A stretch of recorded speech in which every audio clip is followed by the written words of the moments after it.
Today I want to talk to you about this May Lindstrom Skin, the Clean Dirt sample that I got from Bella Corre. I'm going to tell you guys a little bit about Bella Corre as well as May Lindstrom Skin, and then I'm going to talk about the product itself, and finally I'm going to give you my opinion of it. My name's Sharon, welcome back to my channel. Make sure you guys subscribe below and turn on notifications to get the latest updates. Okay, so let's get started. I purchased a handful of samples from Bella Corre about a year ago, and they had something called a customized sample kit. And what it was is you had to purchase a minimum of 5 different samples, and I believe they were about $3 or $4 a piece, and then you could add more samples onto that. So I purchased 11 samples.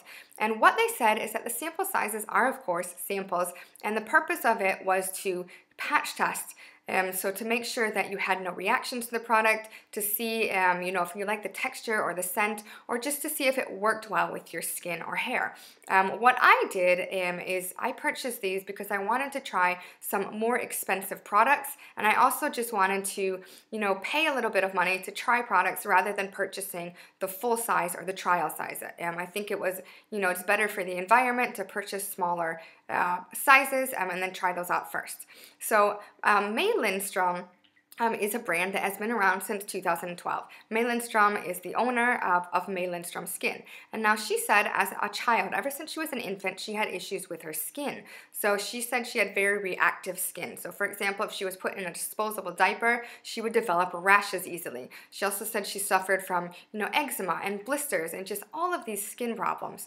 And so she said that as a child, she really liked to create potions, as kids usually do. So she went outside, she would gather dirt, locally, and clay locally, mix it up with plants, make all these potions, and kind of experiment on her family or whoever would let her. Now, as she got older, her issues that she had with skin, combined with her passion about creating products, led her to create May Lindstrom Skin. And now I'm not exactly sure if she has any certifications or diplomas in this, or has had any type of formal education whatsoever, whether it's in herbs or alchemy or aromatherapy or what you have you. She doesn't have the information listed on her website. But I do admire a lot of things about the company. So I like the fact that it's women owned and operated. They also have some information about their team. It seems like a very small team or employees that work in the company. They do focus on social consciousness, which along with that goes, sustainability, ethics, and having organic products that are sourced from the best sources. So I do like everything about the company. There are a few things, and it's basically that some of the things seemed slightly pretentious to me. Now, if you go to her website, just everything about her website is amazing. So it's got black and gold, so it looks very luxurious. And if you look at the product, she has a very limited product line, and that's something that I personally really like. I don't enjoy getting overrun with choice, and I also feel like the smaller number of products that they have available, they can kind of put more effort into those products rather than having, a whole bunch of things and they're constantly coming out with new products. That's just something that I personally like. However, they do have they have a mixing bowl, they have a brush that you can use, they just came out with something called the Dandelion Wand. And what this is, they said it took 2 years to develop it. They had it up on Instagram. It is a spatula that you can use to kind of like scrape out her salves and balms so your fingers aren't actually touching the product, like it's a sanitary issue. However, it's gold and it costs $90. And I feel like you could probably find something cheaper, like a small wooden spoon or even plastic if you do use plastic, and use that. But that's just me. I don't have this luxury lifestyle where I can spend $90, nearly $100 on a gold product that I'm going to be using for my skin. So I want to tell you guys a little bit about the actual product. So it is called the Clean Dirt. And like I said, this sample I got from Bella Corre. It's a very small sample, but it is a decent amount of sample. So I've used this once. And now what you're supposed to do with this is you are supposed to kind of use it as a scrub. So she says you mix it with equal parts of water and you just scrub your face. I didn't follow the directions completely. Instead of water, I used a rose hydrosol, and I got that from a vat. I'm going to link below. I do really like a vat. They have samples of very affordable products. So I'm going to tell you guys a little bit about the products. So before I do that, I always forget to show you what it actually looks like. but this is what it looks like. It looks kind of like dirt, like a little bit like cocoa, and it is falling off. When I opened this, and just right now, like a puff of smoke came out. Thankfully, the actual product itself, if you purchase the full-size products, it's 200 milliliters and it's $70, and it comes in a bottle like this with a screw off top. Like a lot of these powdered masks, they come in these jars or pots like this, and you twist it open and it just gets everywhere. And it got on my phone as well. But I do have the ingredient list, and I want to read that out to you. So the first ingredient is kaolin, which is white clay. It's got red Moroccan hydrosol clay, which I believe I'm pronouncing incorrectly. Then it's got red algae sea salt, which is sea salt and red algae. It has vitamin C in the form of L-ascorbic acid. It has sodium bicarbonate. So sodium bicarbonate, or sodium bicarb, is baking soda. And then you have marshmallow root, pink rose, calendula, flour, saline cinnamon, nutmeg, clove, turmeric, ginger, vanilla plantifolio bean, raw cocoa, and you have eugenol, and eugenol is a chemical composition that's found in essential oil.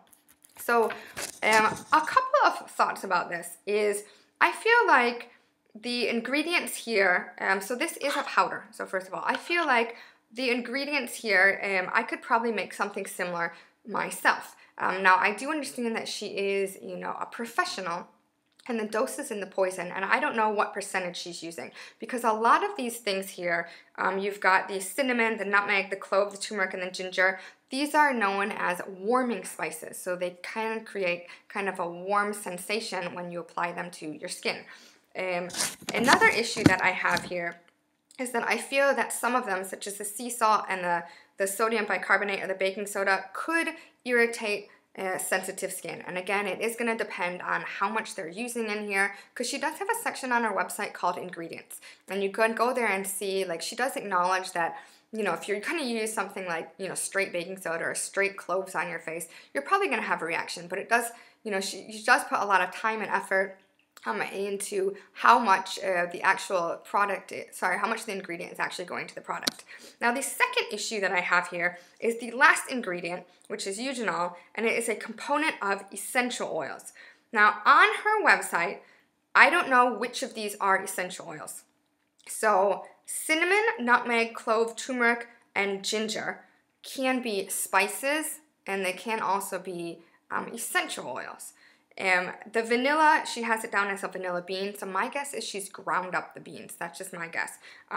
Even though vanilla does come in the form of an absolute, a CO2, as well as a oleoresin. It's not essential oil, but it's similar to that.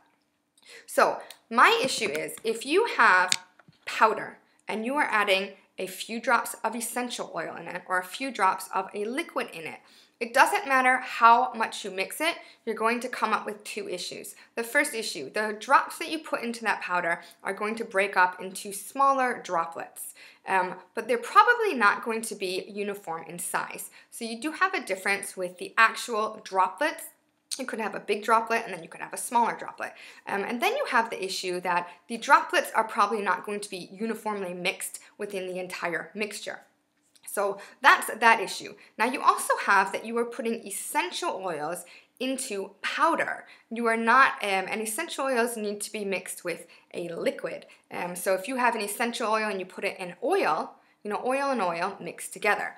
If you have an essential oil and you want to mix it with water, go to your kitchen and take out some oil, cooking oil, put it in water. You can see that it doesn't mix, right? This is basic elementary school science. No matter how much you shake it, it's not mixing. You need something called an emulsifier, and what that does is it puts these two separate ingredients and they go together. And there's nothing in here that's an emulsifier. And the fourth thing that I want to talk about is how she the directions on how to do this. You're supposed to take a little bit of it and add water. Like I said, water and essential oils do not mix together. And I'm going to link to an expert, Robert Tisserand. He's got 2 articles about bath safety, and the same thing holds true because you are using water and essential oil. I'm not an expert. I'm not an aromatherapist. I'm not going to be one, but I do have also a number of other links on a safety information below, and you guys can check that as well. So the 2 issues that I have with this, although I do believe the company is a great company, I like everything they stand for, I don't believe that the ingredients here are things that I couldn't make something similar to. Of course, it's not going to be the exact thing. And I also think that some of the ingredients are going to irritate sensitive skin. And there's also the safety issue with essential oils being added to powder. No matter how much you mix them, it's just not going to mix together. And that is my opinion. I do know I do have another video up on Arakasha, and they have a mineral bath, and I put up the same question in a Facebook group. It's called Sharing the Essential Oil Love, I believe, and I asked a number of professional aromatherapists, and they said, again, like, you just cannot put essential oils in with powder. Like, it just doesn't work. So I've given you guys a lot of information about the company. I've talked about the product itself. I did use it. I didn't have any reactions. Probably not going to use it again with water. Now that I know what I know, I'm going to add oil to it because I believe that would be a safer way to use it, mixing the essential oils with oil. So now I want to hear from you guys. Have you ever tried anything from May Lindstrom? So if you have, let me know what you tried and what you thought of it. And if you hadn't, head on over to her website and let me know what you think of her brand and her products. Please leave a comment below. I really enjoy reading your comments. Like this video and give it a big thumbs up. Also subscribe to my channel and turn on notifications to get the latest updates. I will see you guys later.